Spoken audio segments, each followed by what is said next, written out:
Pour le Mexique, l'organisation de ces Jeux d'été en 1968 constitue un défi immense.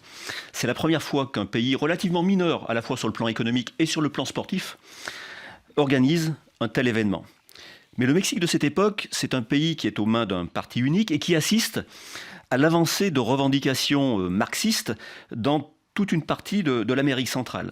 Dans ce contexte, les mouvements étudiants qui apparaissent, nous sommes en 1968, un peu partout, non seulement en France, mais dans le monde, sont perçus comme une menace pour la stabilité politique du Mexique et son image internationale, alors que les Jeux sont précisément là pour doper l'image du pays. Pour le gouvernement mexicain, il est politiquement impensable de laisser ces manifestations étudiantes se développer.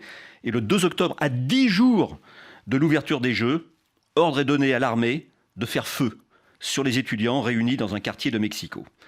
L'épisode connu comme le Matanza de Tlatelolco, le massacre de Tlatelolco, donne un goût amer aux participants aux Jeux Olympiques.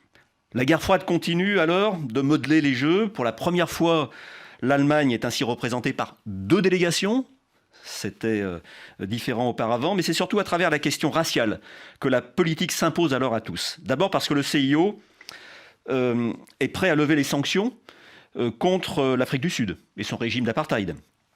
Mais il doit finalement reculer et retire son invitation après que 21 nations africaines aient menacé de boycotter les Jeux de Mexico. Ensuite, parce que 2 athlètes noirs, et c'est ce que l'histoire retient surtout, 2 athlètes noirs américains, Tommy Smith et John Carlos, jettent leur négritude à la face du monde sur le podium du 200 mètres dans un geste immortalisé par la photographie de John Dominis. Les 2 champions dressent un poing ganté, rageur.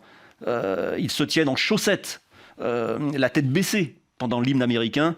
Tout cela signifiant à la fois le dénuement des Noirs américains, le rappel de l'assassinat de Martin Luther King quelques mois plus tôt, leur soutien au mouvement du Black Power, la lutte contre la ségrégation raciale et pour les droits de l'homme.